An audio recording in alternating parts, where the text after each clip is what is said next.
GW doesn't think, you can tell GW doesn't do that. GW doesn't look at their own game and look at how they've already pointed things out that do similar things. I promise they don't do that. And we'll know for sure when the points drop on these. So the Megatrakk Scrapjet is that one from that video talking about spread your wings and fly. It's an amazing video, amazing promotional video. It's very good. Very well done. It's going to come with a weapon called, one of its weapons. Learn to love again, Rob. Learn to love again. I heard people were making side bets on, like, when you, at the end of the stream, where you're like, love you, dog. And I'm like, yeah, whatever. And it's just like, leave. Well, I was doing a lot of physical acting during that you probably didn't witness. Oh, probably not. People were like, I love you, Kenny. If Rob would say it, I will. Rob won't. He won't. But the Scrapjet, that one is cool as fuck. They did a cool promo video for it. It's a giant fuselage rocket with a track on it. With a big intake scoop in the front. Definitely cool shit. What is it? So one of the weapons, 24-inch range, assault 2d3, strength 8, -2, 3 damage. Of course, you know. Yep, he's never going to shoot anything. He's never going to kill anything with his gun. Got it. What else?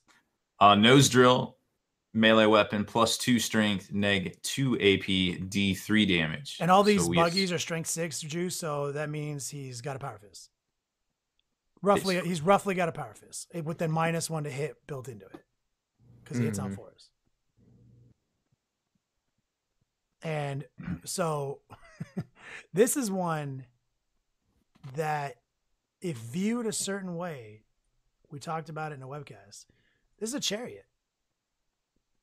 This is it's got a gun that, if it does any damage whatsoever, it's a bonus because it's on 5s. It's going to be, because of this war boss we talked about and other builds, it's going to do what it wants when it wants. It's going to go where it wants when it wants. It's a chariot. It's a chariot with 4 attacks of a power fist that is huge ass base.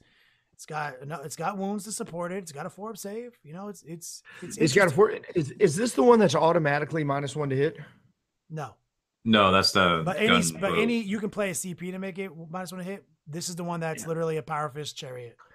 So, and the reason why I believe that this one's going to come into play a lot is because when we talk about the value scale, I believe that GW is going to value this one as not the other stuff, because it doesn't have some automatic hit. It doesn't hit on 2s. It doesn't anything else. I believe this is going to come in as exactly where we want to be. Also, for anybody who's playing right now, 40 to 90 Stormboyz, this is the model that you want near you, because it go in. It can do the punching that you want it to. It can zone block out units for you. If they get those cool ass rules, as Kenny was alluding to, then now you're saying that these models are faster, they're potentially stronger, you know, and they can literally zone block for you. And that's Rob, what's the movement on this one specifically? Oh, I don't think we know.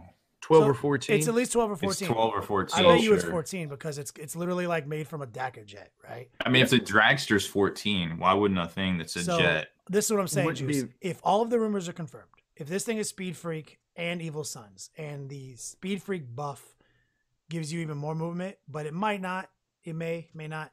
So worst case scenario, let's say it's 14, aka 15.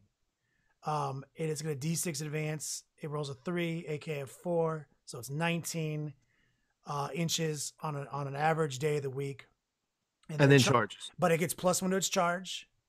So 20 plus a 2d6. So it's at yeah, exactly. 27.5 inches. And it has Here We Go. They all have Here We Go, so it gets to reroll that charge.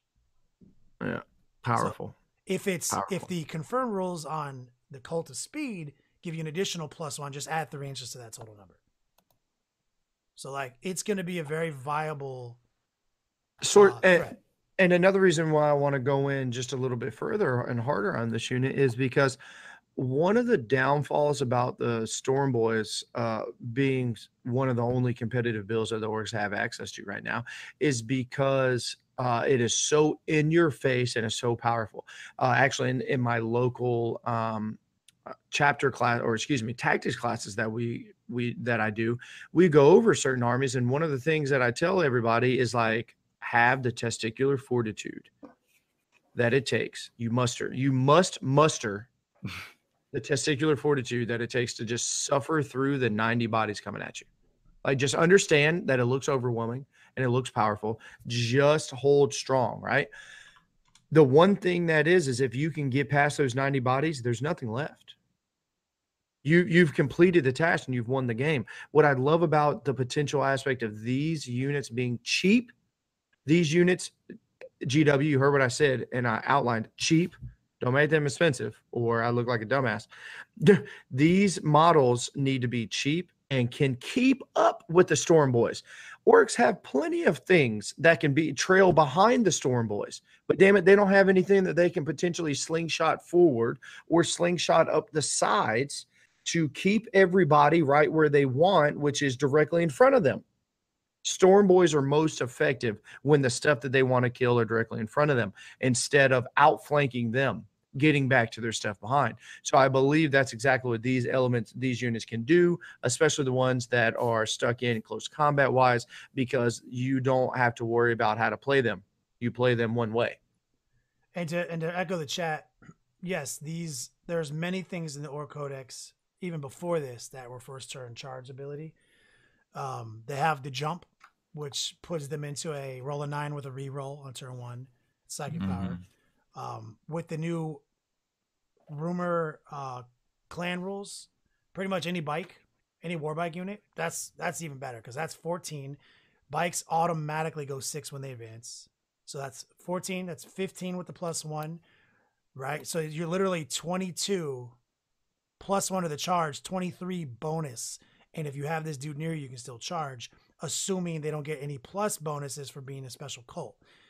Like, there's going to be multiple ways to layer this pressure on somebody with these scrapjets, with these bikes, and then crash in with Stormboyz. And if you talk about the clan rules that we think we know about, there's going to be ways to even bounce out of combat, maybe get right back in. Wet scars. One thing that I want to go in, especially going into the chat a little bit, some people are losing their mind when we're talking about 65 points and stuff. Like, guys, you're using, some people are thinking to themselves, like, why does that even make sense? Like, Torox Primes are 100 and X amount of points, or Hellhounds are 110, or this and that. Like, ladies and gentlemen, Orcs have other vehicles that are larger than this, that have dedicated transports, battle wagons, trucks. These are also the next classification up that can do some of the things that we're already referring to. You're not giving me 1-for-1 combos. A truck and a Storm Raven, or excuse me, a truck and a Razorback, those are similar. A truck and a Torox Prime, those are similar, right? Like, give me another point cost for another unit that is under that. Chariots. Land speeder storms. How much is a land speeder storm? 75 points. There's no way I would know the answer to that.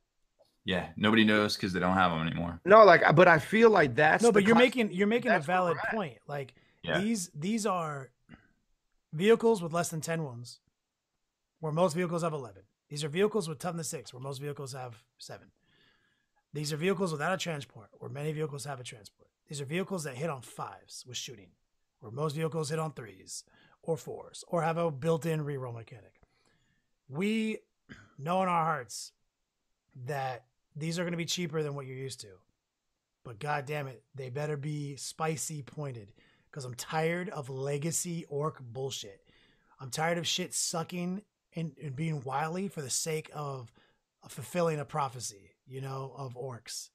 We need some spicy ass points, some good ass rules. Agreed. And so far, we're being really positive about this scrapjet, but these buggies suck. They suddenly suck a lot less.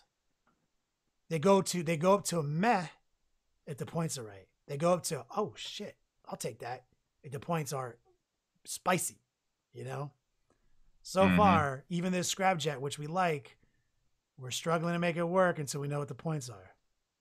I could see it being spicy just because of the fact that they give you the option to take 9 of these in a normal army list or a normal detachment. I'll play 4 all day every day if the points are right.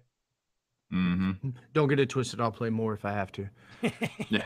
How much are they? It's gonna be a scratchy week.